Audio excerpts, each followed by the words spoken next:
কথা রাখেননি মার্কিন president Donald Trump. Iran Israel সংঘাত 2 সপ্তাহ সময় নিয়ে পর্যবেক্ষণ করবেন এমন কথা জানিয়ে হঠাৎ ইরানের ফোর্দো, নাথানস ও ইস্পাহান পারমাণবিক কেন্দ্রে হামলা চালিয়েছেন। জবাবে ইসরায়েল ও যুক্তরাষ্ট্রের নৌবহর লক্ষ্য করে পাল্টা হামলা চালিয়েছে ইরান।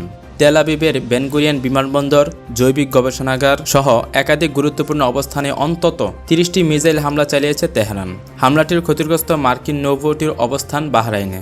ইরানের পারমাণবিক স্থাপনায় হামলাকে সফল বলে দাবি করেছেন মার্কিন প্রেসিডেন্ট ডোনাল্ড ট্রাম্প। ফোর্দো পারমাণবিক স্থাপনায় 12টি ব্যাংকার ব্লাস্টার বোমা ফেলার দাবি করেছে ওয়াশিংটন।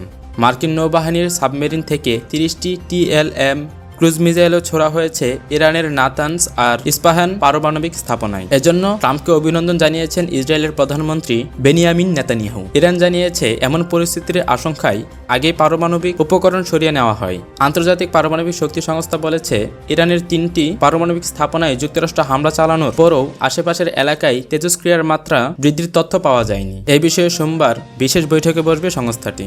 আলোচনার আহ্বানে ইরানের পররাষ্ট্রমন্ত্রী আব্বাস আরাগুচি যুক্তরাষ্ট্রের সমালোচনা করেছেন।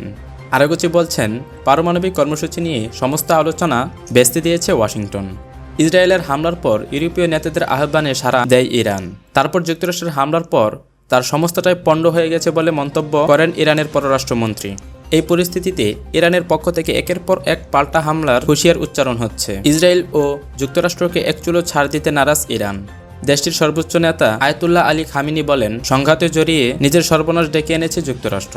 এতে ইরানের তুলনায় যুক্তরাষ্ট্রের ক্ষতি বহুগুণ হবে বলেও সতর্ক করেন তিনি।